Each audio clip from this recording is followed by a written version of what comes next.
I'm going to start off this evening.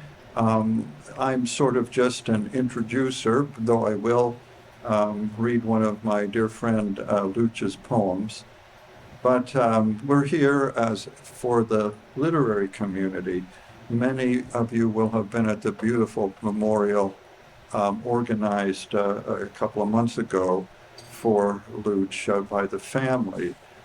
This one is specifically to celebrate him as an author, but also as an animator of literary society and a educator, an encourager, I would say, a sort of spirit of poetry that continues to live on. I suppose it's inevitable that once the person is gone, it lives on in each of us who knew him, and therefore somewhat gets diluted amongst other people who also live on in us. But myself, I'm convinced that Luch is alive, that I'll meet him again, and that his influence remains profound and pure. I would say that he's a great combiner of his own community, the Italian-Canadian community of Toronto, specifically, that very specific community, and the international community of letters. And as such, he's a real innovator in Canadian culture, a real bringer together of the local and the universal without traducing either one, without fleeing from your own home to a supposedly more sophisticated, cosmopolitan ambience and idiom, and without, on the other hand, limiting your own local and rooted reality to local color or something that is limited. He was somebody who was very able to find the universal in the local. But the main thing about him is he was just a great friend and a great poet. Truly a great poet, and not recognized very widely as such, and perhaps the way literary life and attention goes, maybe never to be recognized except by those of us who know the truth of it. So I'm going to read one poem by him and then introduce Allan Briesmaster, one of the four of us who have tried to organize this and who's going to direct the first part up until the intermission, okay? Luch says, I miss other people's voices, tired of my own monologue in this recovery room without sound. Every word slavery. I am a professional teacher, do nothing but talk in the city where I was born. I've talked the bricks, the verandas, the side streets, the acquaintances everywhere. I want my city back. Without words and full of snow in the winter, humid in the summer in the market where the smells of fruit and fish fight in the street, the apartments where fucking happens, schoolyards, alley, parks. I was young, but I want to dream again, the start, move again, my limbs, back into participation, joy and tragedy. She was both. Sweaty bed sheets. We were in a French hotel. Cockroaches on the walls and ceilings. There is a mosque and a saint living atop a Greek column. I have an appointment to meet a woman who will sell me dates. But she won't show me her face, only her bare legs and a tuft of the reddest pubic hair. Her stitched up genitalia holding back the secret that she's selling me the same dates my father ate during the war when he hid in the caves. Allan Briesmaster.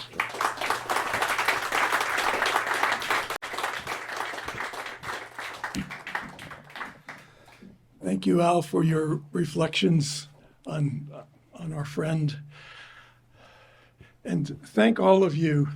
I thank all of you for coming out on this cold night and bringing your warmth into this room. We're going to have in all around 20 readers, as Al mentioned, in two parts. And each reader will be just reading a short piece with a few remarks, which would be welcome, on what your connection is to our friend. And just to put the first half readers at ease, so they're oriented to when they're going to come up. This is the order of the readers in the first half. It's going by alphabetically by first name, with just one exception. Antonio Delfonso, Barbara Landry, Brenda Clews, Caroline Di Giovanni, Steve Venright, Clara Blackwood, Corrado Paina, Damiano Pietropaolo, Domenico Capilongo, Elena Wolf, and Ewan White. I think everyone is here, except with maybe one exception. We'll see how it goes. But before I bring our first reader up, actually, he won't be the first. I will be. I want to read something by Luciano from the wonderful Noctograms. And my connection with Luch is that for years before and after the 11 years when I was a partner with him in Quattro Books, I had the extraordinary pleasure and distinction of being one of his friends. So this is on page 262 of Noctograms. The smell I gave to memory is lilac, a ladder of scent for climbing down to meet the dead. Perfume that comes from isolation, imagination curling into the nostrils. How people disappeared, how the air cloaked them and took them away just when I loved them most. I chew the bread and remember the kitchens where they sat. I descend to them as if I were a wine cellar. How I create with them, for them, but sometimes against them. And I think back to school days where I thought they were just outside the classroom door, taking sneak peeks at me through the door window. And I tried to catch them, laughing at me, laughing eyes that followed me everywhere.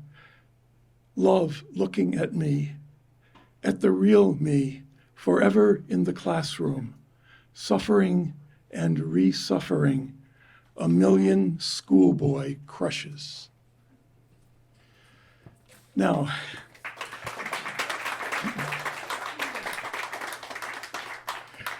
our next first reader, Antonio Delfonso. You can use the shorter one if you... So I have the privilege of being one of Luciano's enemies. We were very close. He acted in my first feature in 2005, Bruco, as a publisher. And we were friends. I was supposed to publish him. We fell out. And I came back to him about 5-6 years ago, and I made a film on him. It's called Conversation with Luciano. It's on YouTube. So I'll leave. Thank you. So I'll read one of his.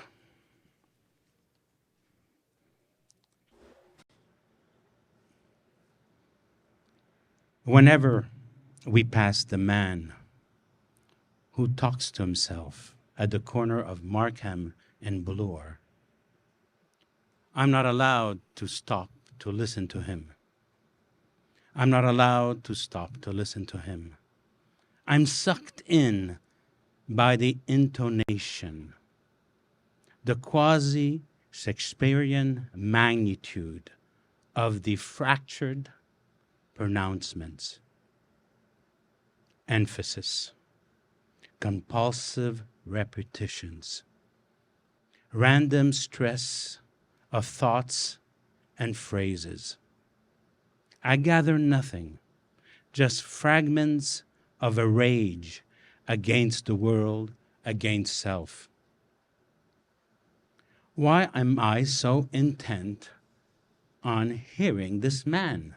Shouldn't I be afraid, thinks my son, who wants to keep moving on.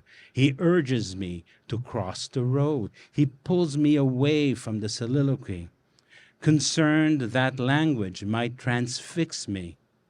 He is a child, and immobility frightens him. He sees how a human can become a barking dog, expelled from the house, restrained to the yard, leashed to a voice. Thank you.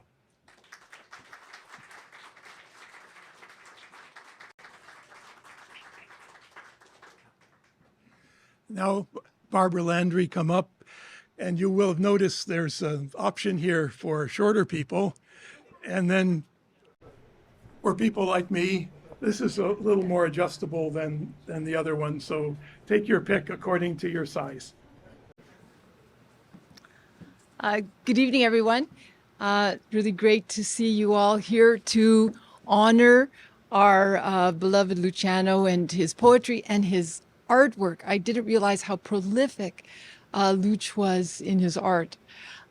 Before I read, I have a little anecdote.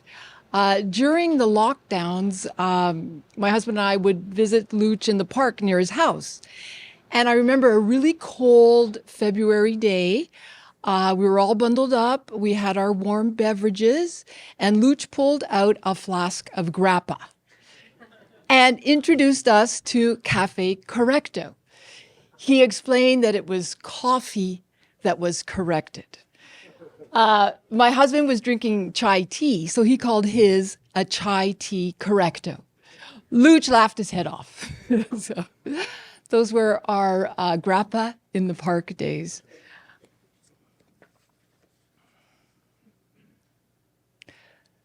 Lenten ash on world's forehead. The dark is a higher concern, offering entrance.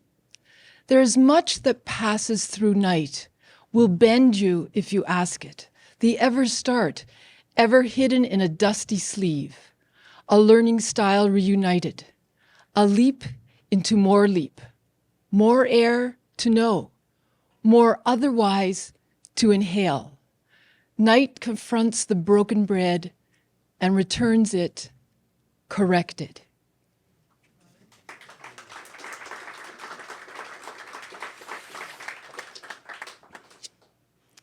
And another topic that Luch and I love to talk about was classical music. And when I read Noctograms, there are so many musical references, and I told Luch how much I had loved that. Lapping at my feet, the dark water asks me, how can you trust the solid ground on which love expires? The ocean at night is a revelation that night too is an ocean. To be asleep in the recurring waves, a cradle of back, a cradle of forth, a cradle of whale, of shark and seaweed, of sleep, a hand with no ring on his fingers, no stars or moon, no peach, no plum. To drown at night is to pray between the whale and the wave, the shark and the seaweed. No sound in the central prayer rocking in the central silence. No eye, no mouth, no ear, no burden, no garden that withers, not even a window, not even a door or a compass. The waves and the seaweed, the shark and the whale, the central prayer in the central silence, the grace note itself is there is no note.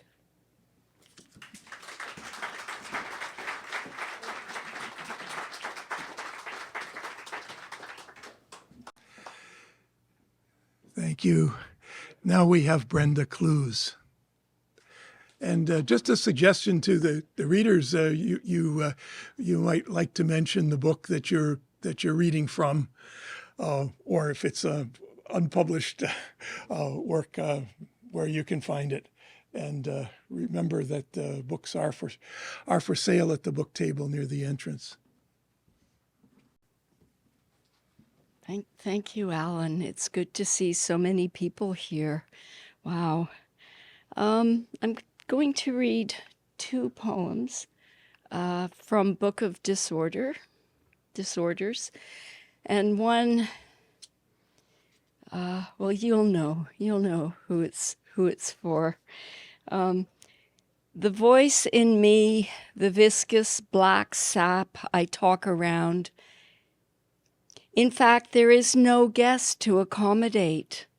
The hand goes in the sack, retrieving something that was audible once before I got distorted, before illness paved the basement floor with sick organs.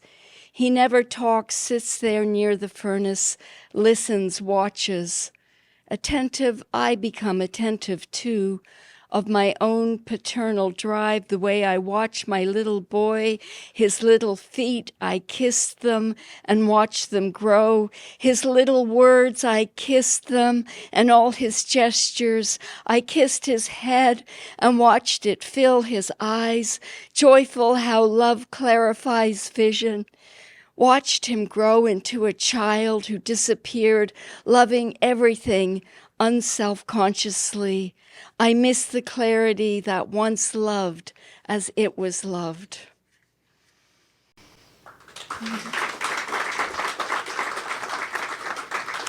Yes, I think that's for Julian. And I met Luch back in the 70s. I think maybe 77, 78. He was like absolutely gorgeous, drop dead gorgeous. And I'm just so glad I knew him back then, because I just have such vivid memories of him. And then we reconnected, I think, in 2012. So he was in my life, I guess, for 10 years. You know, we would meet, and like many people in the room, we would meet and, you know, have a drink and a meal and talk. And one of my most precious memories is I did the videoing for Antonio. So that took 2 days, wherever he is. And we talked a lot, and I asked the questions for you in your absence. And so that's another really, really precious memory. And then Antonio's video, of course, is brilliant. The editing is masterful. I'm bow down, you know, with what he started with. But yeah, so I'm going to just read another short one. To make it discursive, to infect it with speech, a universe that confesses itself, talking animals and fluid expressions, transoceanic currents, sea squeaks, ground swells, whirlpools, voice in the gale, giddy height, florid, blooming, point, counterpoint, the sun in conversation with the umbrella, the breaststroke with the water. A male voice pockmarked with absences, silences, created the dumb universe. It should all be undone, rearticulated lovingly by other lips, the ones kept secret and moist between a woman's legs.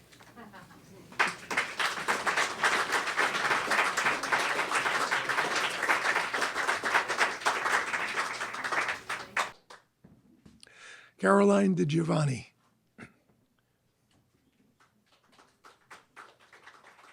Very much. Good evening, everyone. What a pleasure to be together with friends and celebrate Luciano. I first met him when John Calabro here brought me down to meet the 4 of Quattro books, and Luciano was very gracious. For my first book, all 4 of them were part of it, and Allan was the editor. The second book, Luciano took on to publish with Lyrical Miracle, but he did it as a book form, not a handmade, and I appreciated that. He found me a fabulous cover designer. He found me an editor who wouldn't let me get away with a single extra comma, and we had a good time. That's one of my favorite books. After that, I just would see Luciano from time to time, always a big smile, always a friendly voice. We read a few times together. What a pleasure, and what a person to miss. So I'm going to read a few little short things from the Angel Notebook. I think of Luciano as one of my angels. I kissed an angel and became the mad gestures of a falling kite. The most powerful angels are made of air. Summer breeze pushed me in that quiet place adjacent to nothing, between word and world. Heaven's favorite angel is not child or garden, is transparency, stepping in and out of lungs, air before a footstep, air on stairs before a climb, air around a body after a fall, air docked in the mouth after death, air lounging outside the womb before a birth, is 0 degree seated and poised on an empty chair. And one more. Point in the night, air, perfectly still, counts my gambling losses. The angel of slow disappearance is in my self-neglect. Thank you.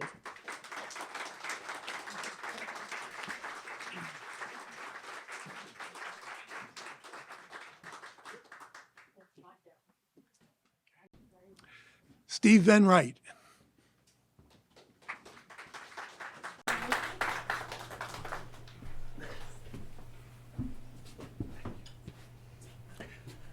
I'm really grateful to be part of this beautiful event tonight, and I'm glad it's being recorded too, so that others who aren't here will be able to experience some of Luci's work this way and to get a sense of how deeply he was loved and what a great inspirational force he was and remains. I had to skip the line tonight, and I hope that in addition to that crime, I haven't stolen someone's Luch poem, but there's so many wonderful ones to choose from that I'm sure you'll do fine. So I better get things rolling here for my 3 minutes. Luch was a mentor and friend to my sons and to other young folks I know who were students of his, who look upon him with great fondness and admiration. He was a poet, teacher, publisher, artist, bookseller, and just really the essence of the small press scene here. And besides that, a fond and just a delightful part of our lives. My wife Dale and I are miss his presence. This is Nocturne from the Angel Notebook. Drunk beside the dead carnations, I stand at the gate, the back garden at night. is how it was when my parents were alive. Father's self-lit apparition at the kitchen window, nose against the fly screen, waves to me. A cat, a raccoon, a third beast, transfixed on the garage roof, stare down. A small breeze touches my face, circles me once, but having no hands to say goodbye, crosses the fence, flaps the neighbor's hanging linen. I wave back at the windowed figure. The grief gathers again, pours itself into my small white cup, and I swallow it one more time.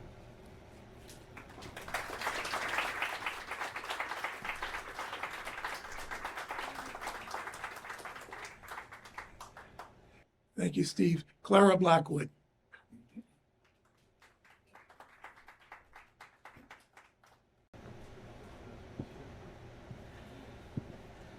Good evening, everyone. I'll also be reading from the Angel Notebook, and this was the first, this was my introduction to Luciano's work.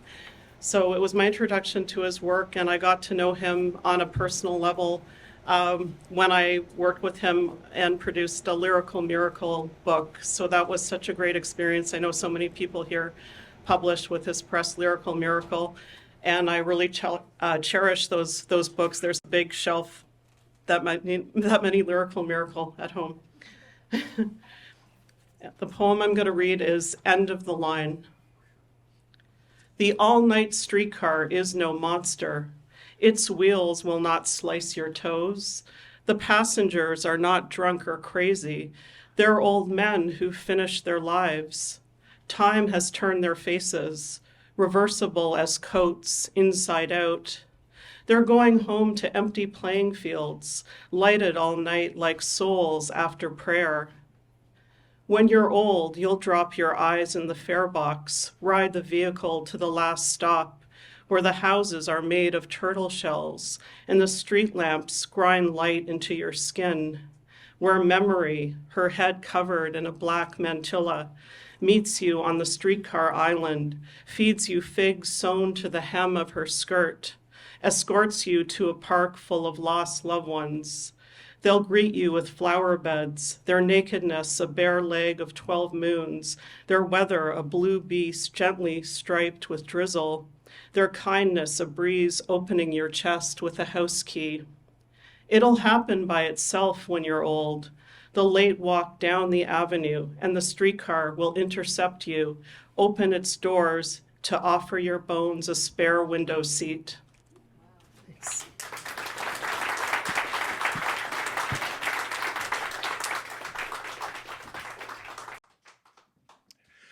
Corrado Paina.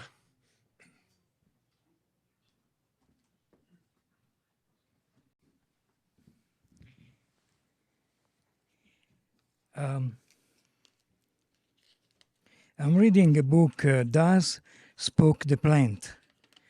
It is about Monica Gagliano, an outstanding scientific book about the voice of the trees. And I miss Lucio because he wrote this poem that I found a few days ago for an anthology, and it seems really to summarize the book that I'm reading. So it would have been great to ask him, why did you write this poem without having read the book? Tree by Luciano Iacobelli.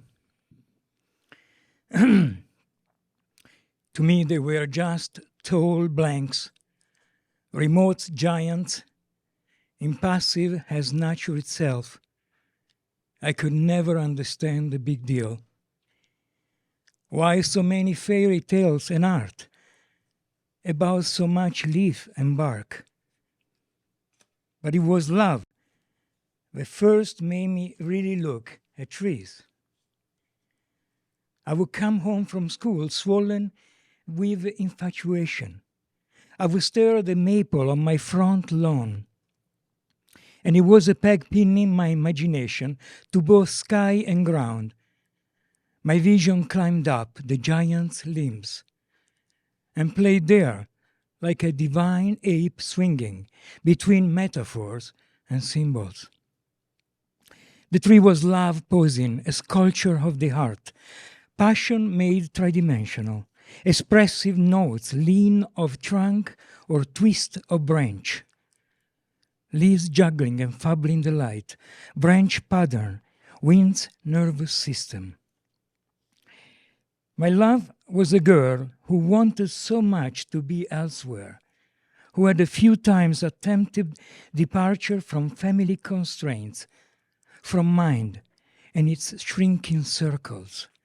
It was our last year of high school, and when the summer came, we spent it cocooned in secret places, talking and embracing under bridges, bleachers, in parks and cemeteries. I promised her a separate universe, bounded only by care and kisses. It was a promise I came to renege when I learned that sometimes romance is just hatred of the world, and love is just love of disappearance. I had not enough space in me to be another's burial place. And so by summer's end, I stood in front of the maple and apologized to it for being the screen of my projection. And I saw it for what it really was, a touchable, climbable solitude, indifferent to hurt and mind, self-contained, myth-resistant. I dedicate this poem to Len Gasparini.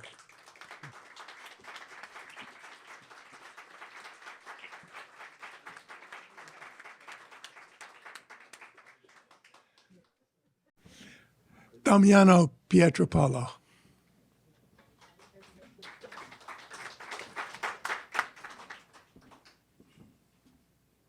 Good evening, everybody. I first met Luciano Iacobelli at Duni's Cafe. I was sitting by myself, and there was a group of people around this guy who seemed to be the focus of the group. And he says to me, "Are you the guy from the CBC?" And I said, "Yes. You want to join us?" So I joined the group. Now, Luciano, you have to know, was a gatekeeper for the group. If you're in his good graces, you got allowed in. If not, you quickly were shown the way out. I was allowed in, and I became a regular, and and the regularity of the meetings was great, but the regularity of bocce playing was also great. And Luciano organized bocce as well as poetry readings and as all sorts of other things. Now, I had the good fortune to actually travel with Luciano to Stratford every year to see a couple of plays. And one of the things that happened to us is that we would engage in real deep conversations about something that was close to my heart as a radio person and close to Luciano as a poet, which is incarnate versus discarnate language. And an example of an incarnate language might be, for instance, the Star notebooks that he produced. But he also had other fish to fry, as it were. And one of the things that he talked about was the fact that he was an anarchist all the time. He was anti-romantic, an anarchist. Yeah, of course. So I'm going to read a poem that shows the other side of Luciano. It's from his Angel Notebook, and it's about the push-pull of the Italian-Canadian community and the push-pull within the domestic sphere as well as the larger universal sphere of being Italian-Canadian. This is from the Angel Notebook, and it's called Mother Elegy. Mother rolled her own dough and made her own pasta. The sauce produced from backyard tomatoes simmered daily on the elements. Little red splotches covered the stovetop. She couldn't understand why I rejected the home cooking. Tired of the food I had known all my life, I ate sandwiches in restaurants. But one Sunday afternoon, I stayed home and stared at her as she shelled peas, stared at the light reflecting off the metal bowl, stared around the kitchen at the arrangement of the utensils, and thought to myself, my God, what a picture this is. When my mother wasn't looking, I dipped my finger in the sauce, and an old appetite returned. That same day, she complained of an ache. A few weeks later, we were told the worst. A few months more, she was an emaciated memory. After the funeral, I sat on the back porch, and my grief was a bright red geranium. The weeds were the garden's condolences. The morning glories clung desperately to the railing, and I was hungry for the meals I had once refused to eat.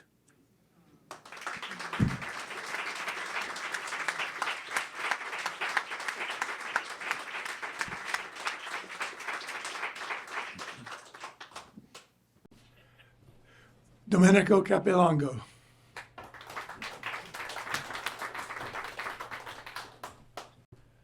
So I met Luch a long time ago at John's first launch, and he was wearing his old motorcycle jacket and long hair.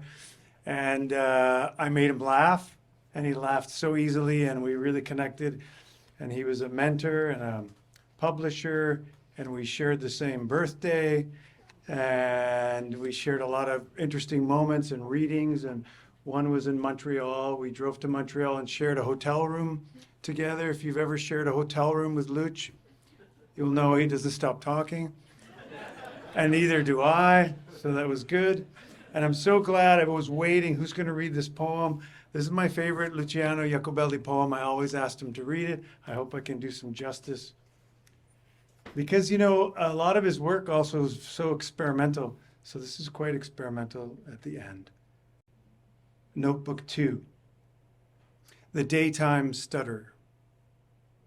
If language is the house of being, then what happens when I stutter? Does the front door open?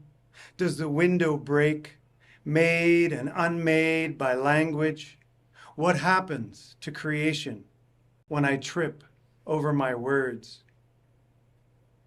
A tear in the umbrella, a water-damaged imagination, stuttered prayers summon a twisted God, facing no face. There is no irony in being. I'm trembling fluff. There's the window. There's the wind. There's this wind blowing away this tongue, tied me. There's no salvation in images. I was 9 years old, alone, by myself at the cinema. I sat facing the screen, and for no reason at all, I panicked. Something stammered in me. The flow of who I was interrupted, became aware of myself, but my awareness was loss of place, loss of faith in gravity. Felt like I was not being yanked, but yanking myself out of the universe into nowhere. And the movie continued, and the stupid pictures flickered at me without sympathy. Time and I have broken noses, am half thing, half done in the nooks and crannies of haven't been, am just an am not. The window frame is amphibious, outside the window, yet part of it. I am amphibian, a man, amphibian, manphibian. I, a man, amphib, a man, an amphibian, a fibbing amphibian. I am a frame, frame-phibian. I am a man, a frame, a fray, a man fibbing, a fibbing frame. I am a man in a frame, in a fray. I am an amphibian.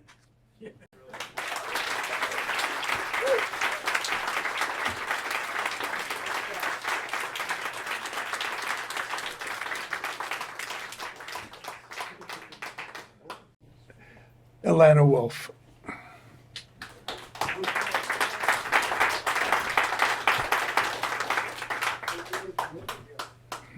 All right. Can you hear me?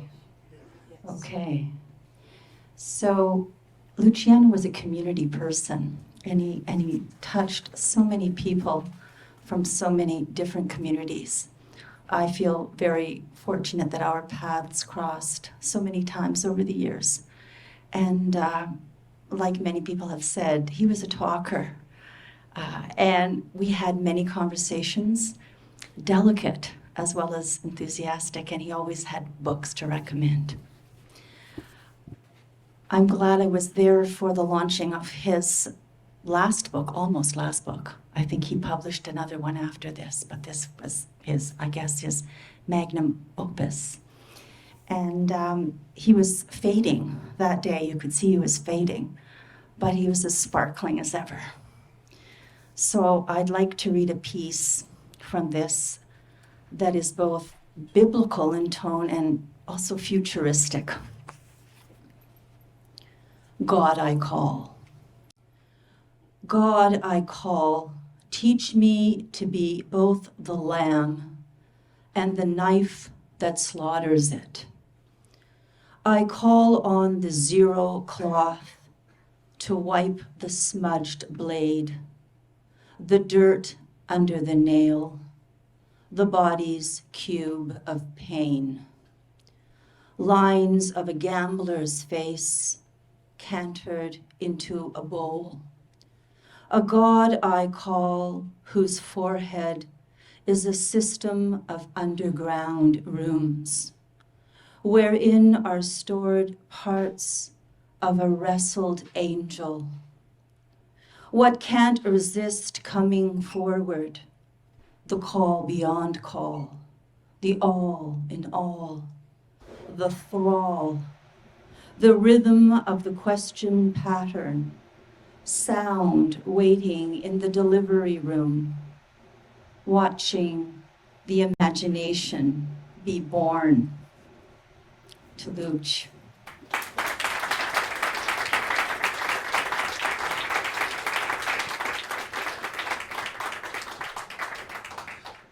Thank you, Alana, and let's have a round of applause for all of our readers and for the poetry.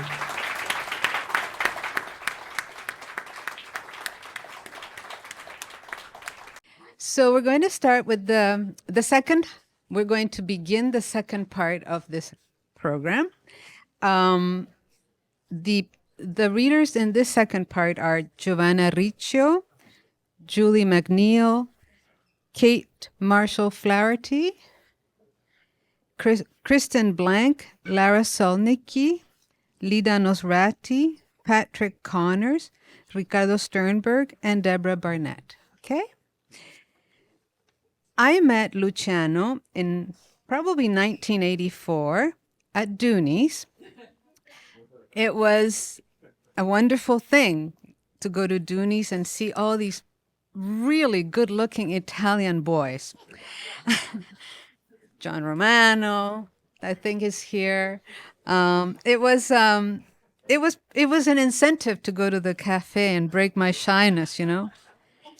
Anyway, Luciano was like a star from the beginning, bright, always in impeccable black jeans, black shirt, black everything, super thin, super cute.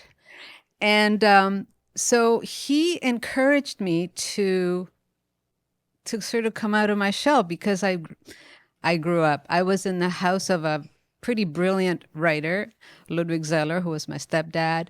My mother's an artist. I felt pretty small in comparison to these really, really good artists.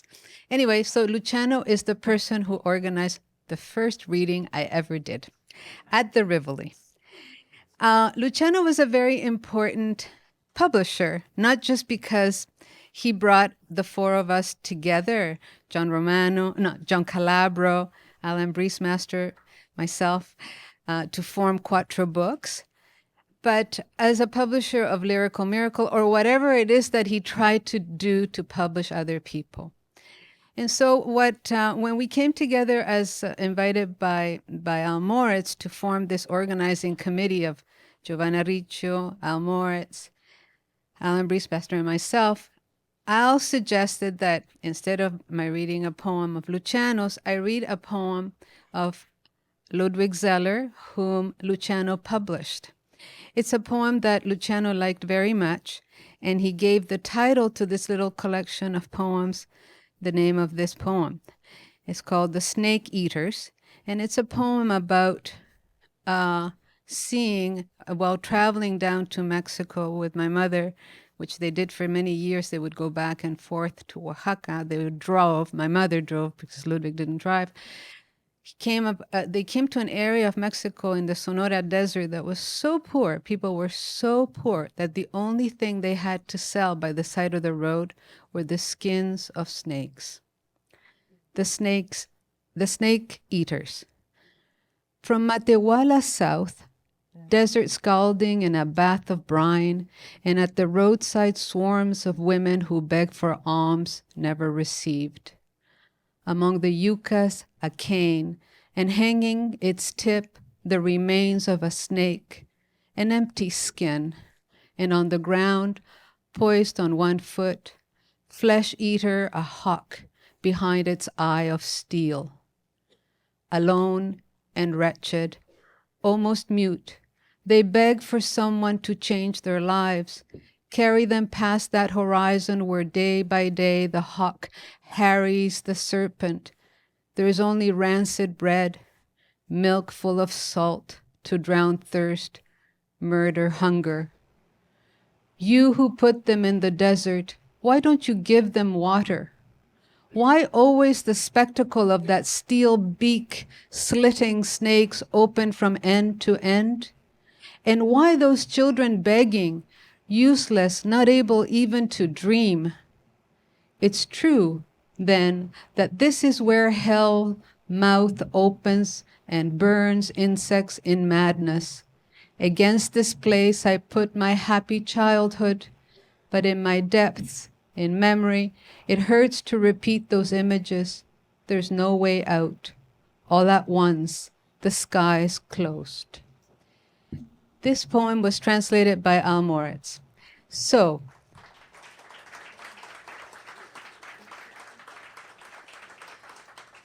the first reader that I'm going to call up is Giovanna Riccio. Where are you, Giovanna? Oh, there you are. Is this mic working? Can you hear me? Yeah, great. Well, good evening, everybody. It's so great to see such a great crowd come out for this memorial. I don't know what to say about Luciano. I wrote a tribute in that little Acenti tribute. My theme for that was that the thing I admired most about Luch was his great, great commitment to living as free a life as possible.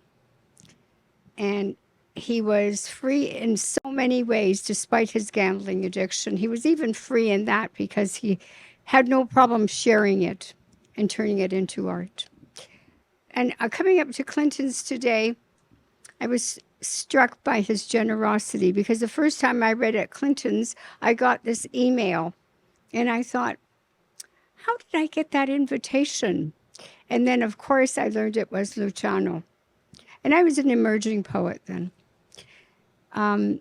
So I don't want to say too much else other than the fact that his generosity, his freedom, and his great, great commitment to art and a life of the mind always struck me. So I shared with Luciano a love of philosophy. So tonight I'm going to read from The Examined Life, which is his book on various philosophers. And I've chosen the piece on Descartes because it's so brilliant. It's Descartes' Meditations in 3 pages.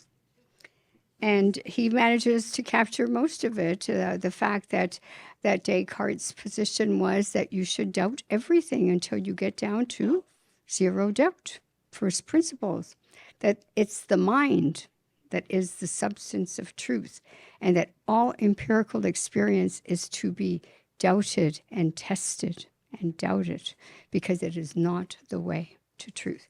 He captures his dualism. He mentions the cogito. I think, therefore I am. It's all here.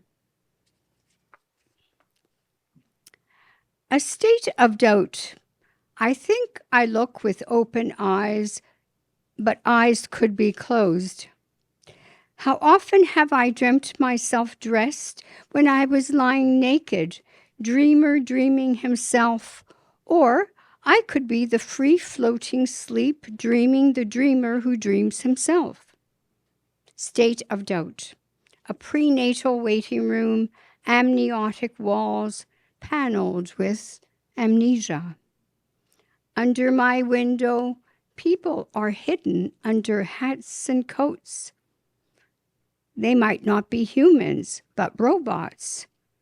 I too might be a mechanical thing without soul.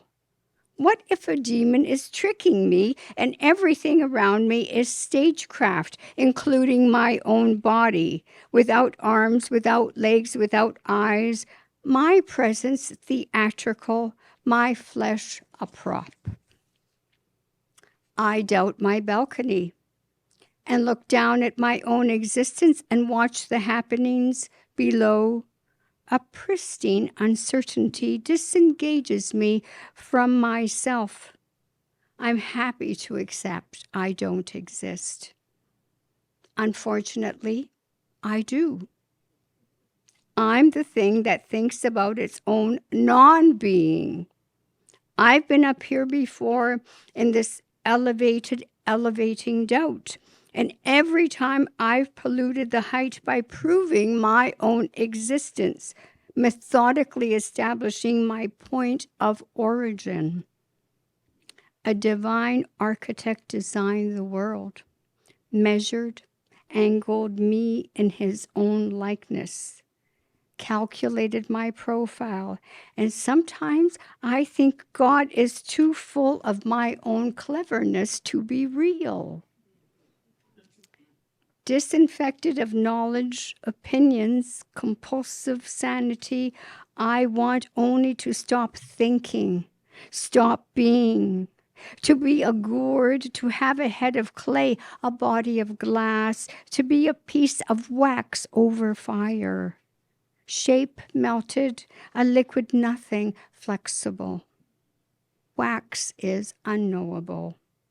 The possibility of infinite forms and changes, unimaginable substratum.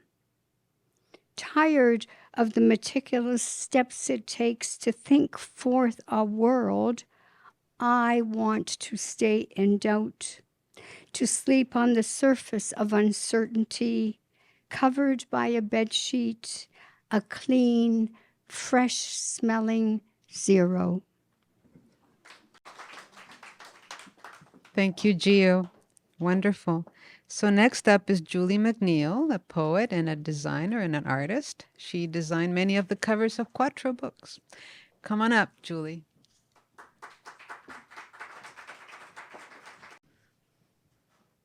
Hi, and I'm very happy to see the books so nicely displayed and looking so colorful and neat.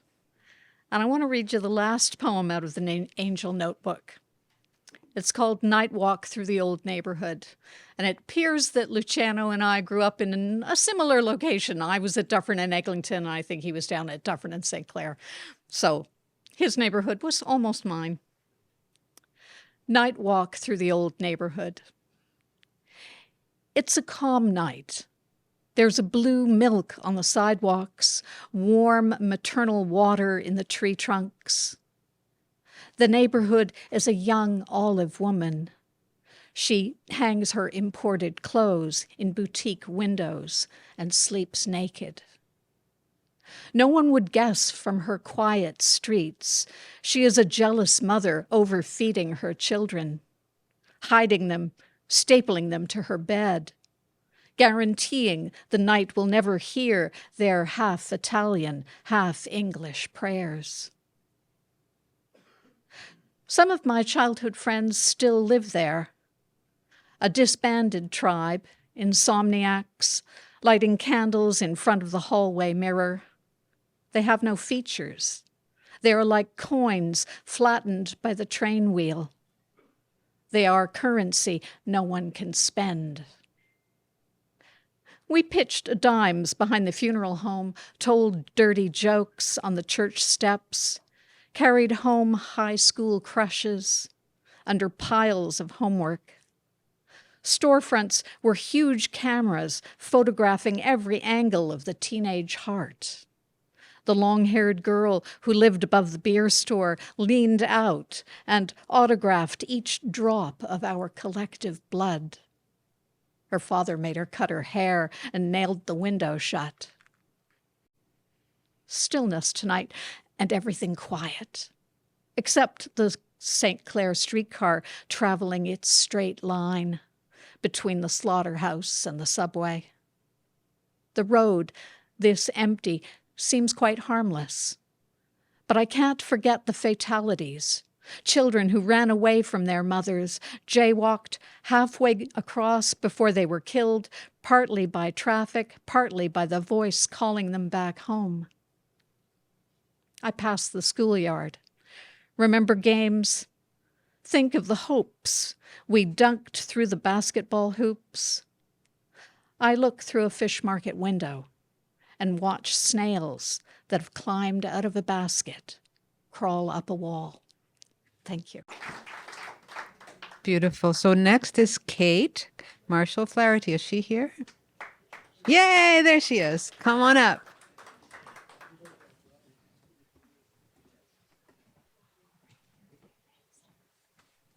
So I have a couple of my many memories of Luciano. One was with Nick Beat way back when on Howl for Random Acts of Poetry. Where's Dom? Remember that?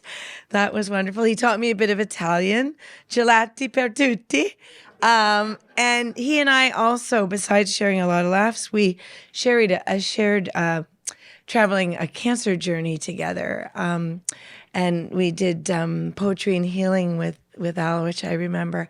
So I chose a few poems from the Angel Notebook about angels and about stuttering, because something about the limitations of language and also the transcendence of it. So I'm just going to blend a few little sections. A dismantled angel remakes itself from fallen things, leaves, snow, tears, tests its new body by swimming 50 lengths of a human soul. Pond angel spots a fish, plunges its head into numberless fluid, white snake, neck, disappears under reflection. Dainty angel of the landfill, knee deep in garbage, her small bare fingers recovering second-hand silences. Angels of parameter, boundaries in which we discover ourselves, ground and water, night and day, up and down, ebb and flow, life and death. So we can cherish the past, you make us retrieve it archaeologically, artifact by artifact. Angel of sand, angel of stuttering, the tongue's ingrown tulip. The stutter reminds us language is a reversible accomplishment. I remember nothing of it at all except the stuttering refrain. Let me lose. Let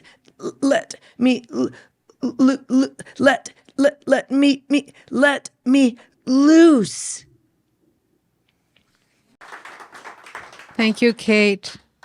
It's very moving, isn't it, to see all the dimensions of his work, isn't it? Kristen Blank is up now. You ready? Okay. Kristen, come on up.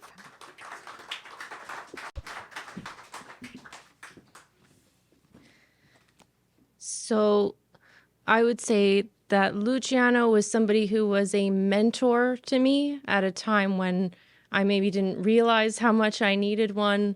He made me feel respected and like a confidant and like a fly on the wall, experiencing the business behind and the magic of bookmaking.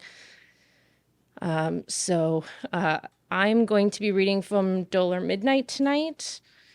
I think this is a really great collection because I think it's very honest, and I think that Luciano, as others have said, knew how to live well and honestly.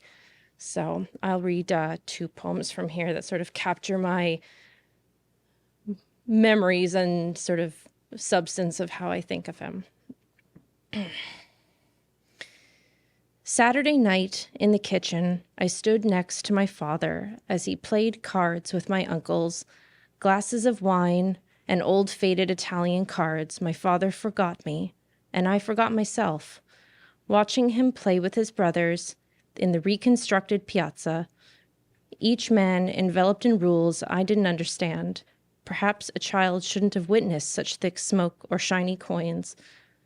They played to the following night, and because the game belonged to them, no one won or lost much. They snapped back to themselves and smoothly returned to family and work. A different breed of men they were than the ones I play with now. They go a full day without a washroom break. Some players wear diapers, would rather shit in their pants than miss a hand. I sometimes play in the basement of an East End Chinese restaurant. We knock each other in the ribs at the cramped tables, a multicultural, multiracial, multilingual bunch. Half the time we play poker, the other half we insult each other in the other's tongue.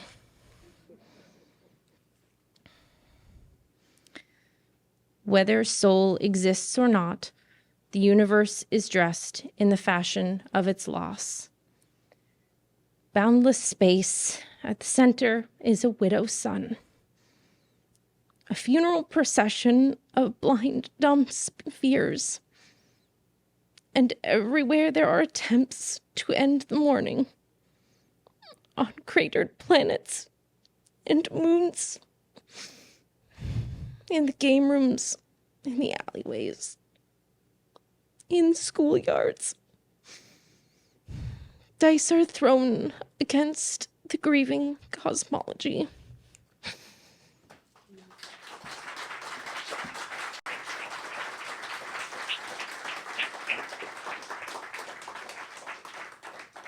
Lara Solnicki is next. You're there, Lara, right? Come on up.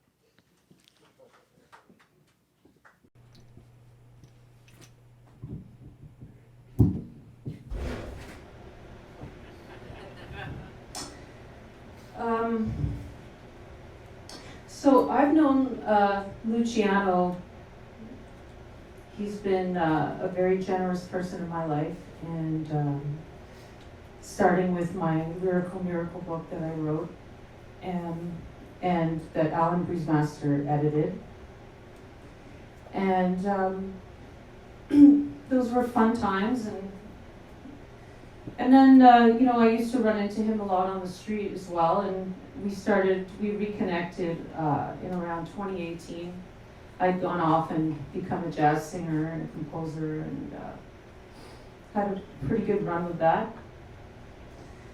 I'm not saying it's over, but obviously COVID has changed things pretty dramatically. So I will say that Luciano, my life has changed a lot since 2011.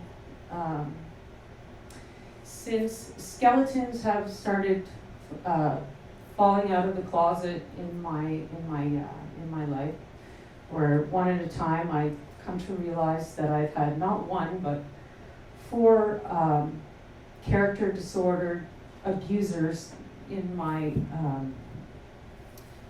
life. Going back, this is not really the time to get into it so much, but to say that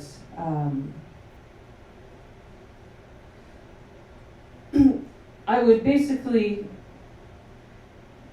learn about one person in my family of origin and abuse. And then I would sort of, being a strong, independent person, I would manage to get over that to the degree that I could. And then something else would come out and I'd have to deal with that. And it's just been, there have been 4 of them. And the last straw was basically in the springtime when I reconnected with my brother, and I first learned that he was thrown out on the street at age 12 by both my parents, and without having any place to go or any money or anything like that. So I would say that Luciano is somebody who was very expressive and someone that I considered had strong values. And I've pretty much been dealing with post-traumatic stress disorder for the better part of my life. I see that now. but especially since the spring. And I was in Berlin on a couple of grants, and I was unable to function. I couldn't even call Ubers. I lost about 12 pounds in about 3 weeks. And just being who he is, he's someone who's always taken such an interest in people. He's so curious about people. He gets lost in conversations about people. And it's not that I would burden him, but just hearing his reactions like, wow, and stuff like that. And you know, the notion like both my parents are in the arts, you know?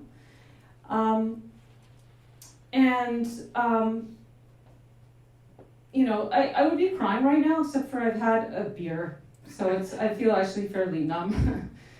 But I would say that it's been both really painful and extremely, in a weird way, centering to see what a proper father, how he, you know, takes so much joy in being a father, and how the depth of emotion between a parent and a child is not some labile thing where the child is utility and then discarded and lied to and stolen from, and where Holocaust survivors are not stolen from, whether they're your mother or your mother-in-law or just all kinds of things like that, which I've had to come to terms with in my family. So there is a depth of emotion between parent and child, and that is there's supposed to be a natural progression through a life where you raise a child and you feel the joy of enjoying their own successes rather than feeling envy and rage around that. And it has been extremely painful, but centering also to know that I have been the normal one. My values are normal. My emotions are normal. And these people will not destroy me.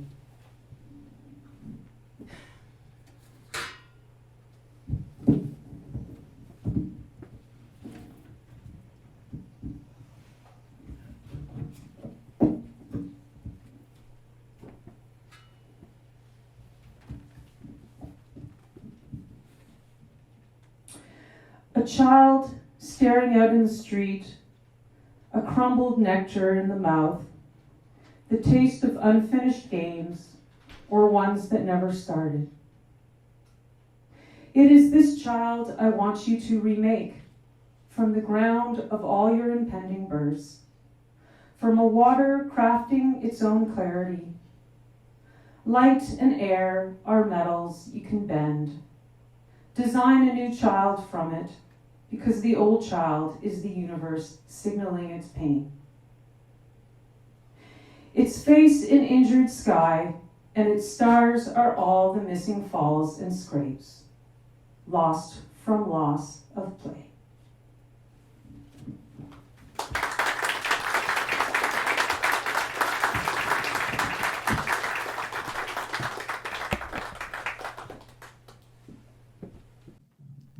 Thank you very much. That was very moving.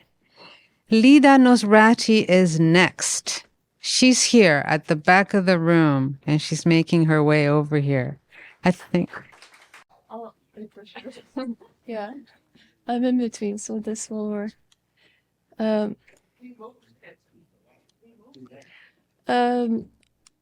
of the last times I ran into Luciano was on the college streetcar, and as you may predict, the conversation ran to translation, languages, poetry, and Luciano told me about his trip to Iran, in I think in the 90s or early 2000s. And I asked if He had really fond memories of that trip, and he said he would go there in a heartbeat again. I don't know if he would say the same today, given the situation in Iran. The poems I had picked for tonight were read by friends, so I thought the only fitting way and natural way to pick another poem would be by divination, the way you read Saadi and Hafez from the cities that were much loved by Luciano in his visit. So this poem came up, this page opened. You cause motion by being loved, and I celebrate your stillness by spinning, walking in circles, thinking in circles, echoes and repetitions, zeros, zeros, zeros. Seasons and homecomings and returns, orbits in my turning, spinning, and circling. The mind apprehends the unthinkable as rotations. The senses apprehend the insensible as orbiting body. The circle is your profile. Love moves in circles. I pine for circles, in circles. Let my body be in orbit, and let the orbit be you. Thank you.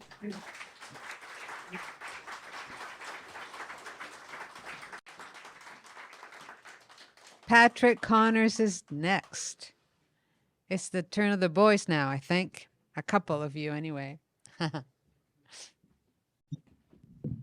I'm very honored and grateful to have been invited to be a part of this evening. Luciano is a very important person for me. He published my 2 books with Lyrical Miracle, but he became a very, very important friend as well. We'd go to Blue Jays games and Raptors games and Cafe Diplomatico and Popper's Pub. And just a very special and important person in my life. He gave me this book the last time we had dinner at Diplomatico, so that's why I'm going to read from it this evening. And I'm going to read from page 17 and 18 of Noctograms. Night writing is breakdowns, natural obstacles, interferences, interruptions, drawn out. The nocturnal landscape is built from partial or unresolved concerns. One starts from the salvage heap, recovers the damaged technology, radio with bad reception, static and noise, cry of outer spaces. Night mouths the poem that mouths night, sonnet of sponge soaking up stale fauna, flock of black helixes pecking the old soul, verbal heat unwording in ice age, dead letter office playing dice with lost messages. No pandering to the heart, no soft touch, but a bully verse that punches second sight into the eyes. A passion without context, the operatic scene without the opera. A villanelle that sits on the ocean floor, cutting the stems of waves, then delivering them to a random beloved. A wounded skin, the cuts and bruises arranged into a ballad of empty space, a well-worded illiteracy, a poem tunneling into itself, then dying in the cave-in. Now this excuse... Thank you. This excuse for a caterpillar that's almost a mustache. I am growing for Luciano. I'm going to be donating money to the Cancer Society in memory of Luciano, probably after I shave this monstrosity off. If you want to donate to my campaign, great, but please donate to the Cancer Society in honor of Luciano. Thank you.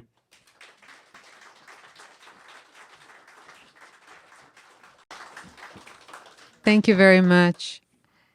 Ricardo, you're next. It's your turn. Oh, Ricardo Sternberg. That's his last name. I think I'll stay with this one here. That seems okay, no? I came to know Luciano through my daughter, Marra, and he was her teacher. And the last few days, I've had several poems circling around and finally landed on this one, which I like in part because of that connection that I first heard about him It was Luch this, Luch that. Okay, enough already about Luch. Invite him. And she never did until she graduated.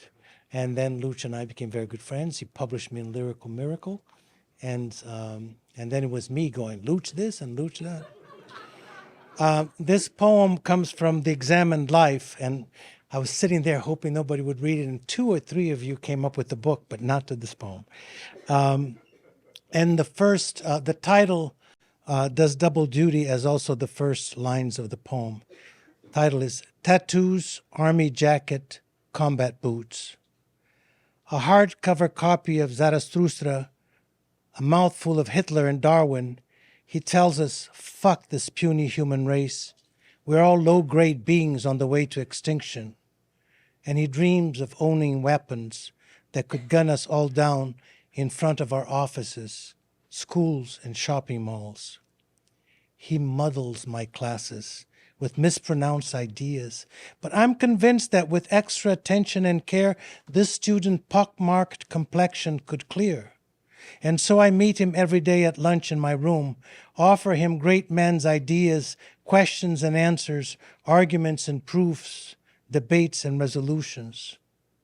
And I follow his thinking, stammer, web, convolution, twist, and pothole path to the source of his ideas. And what a success the process has been. The boy seems calmer, understands why his thoughts are not thoughts at all, but reflexive gestures, reactions to some far back pain.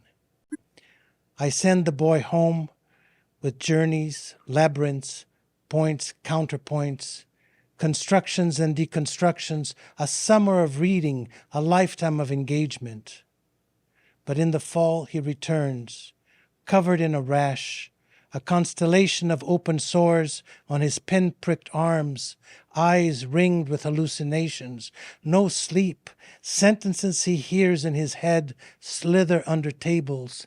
They lie on their back, posing as stains, and shadows have informed him that the world is a wheel. He points to me and says, cowards will wait for fire. Points to himself. The brave will light the torch, burn down the wheel, then jump either into God or empty space. He's arrived at his convictions by means of vision and voice. I've arrived at the point where I want only to be safe. Teacher invested in his own skin, my noble vocation, now a career. I meet devil and saint and want them both expelled.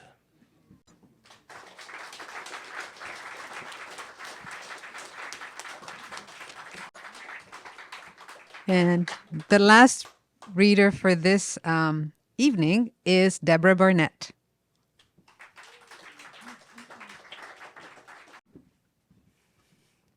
Hi, everybody. Yeah, I didn't think I was reading tonight, but I am very pleased to participate. Allan selected this poem, and I trust that he knows exactly the poem I should read. Luciano and I met because we're concerned about the book. So Luciano's publishing, I would now call art print publishing. And it's a discipline that he and I had a lot to talk about over quite a long period of time.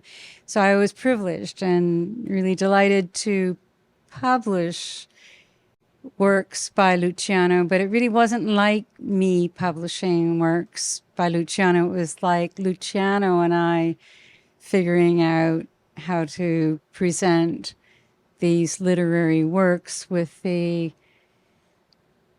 affect of letterpress or paper or the origins of the paper. It was a very deep and interesting, rich environment for literature to live in. So I'm very excited about Luciano. He still lives for me.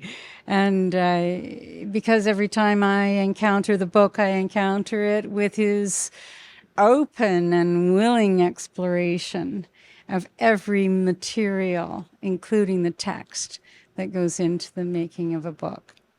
So I'm going to read this poem that Allan selected and honor Luciano, who lives always for me, and I don't think that's going to change. So anyway, here we go. Music of the clean slate, the final business pouring down the romantic side, clear and liquid. The only requirement is abdomen, compass in the viscera, directions from the night inside. Quiver of a minuscule sorrow, the almost something played sweetly, a near memory abbreviated into song. Goodbye to what never came, to the non-occupied, non-occupying. During the opera, throats measured, time, and the operatic score parked parallel to tragic events could not save the hero. Thanks, Allan. Thanks, Luciano. Thanks, everybody. Thanks, Beatrice. Thank you very much to everybody. I'm going to call Al Moritz to close the this segment of the evening. But before he comes up, I would encourage you to buy books, to buy his art, to look at it, and to continue the sort of celebrating in that way. Okay, Al, it's all yours. Thanks, Beatrice, and thanks, everyone. That's about all I really have to say. Thanks, Luciano. I don't have too much desire to say anything except Luciano's own words. I'll remember an interview he once gave. He was asked by the interviewer, what are your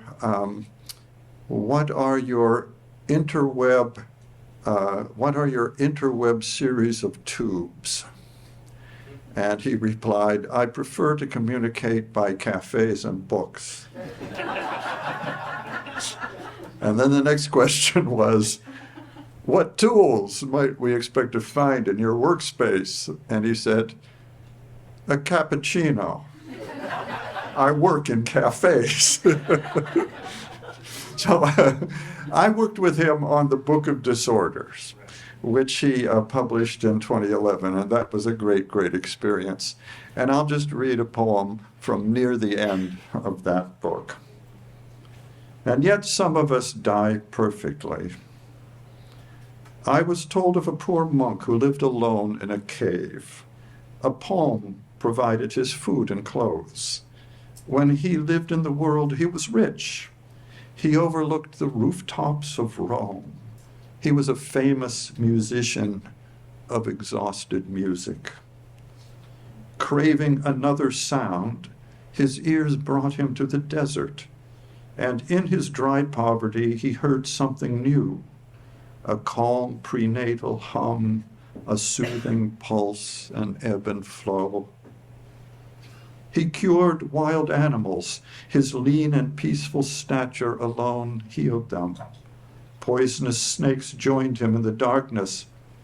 Tracks of gazelle, goats, and wild ass were thick about his cell.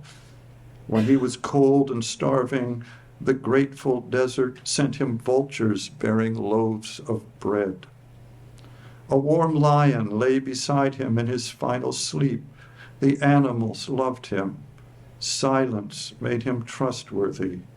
Nature rested its head upon him. And I pray that I die so gracefully, that the dry desert reveals itself to be the ocean wave it really is, dissolving me in its fluid self. Thank you, Luciano. Thank you, Luciano. Ciao, fratello.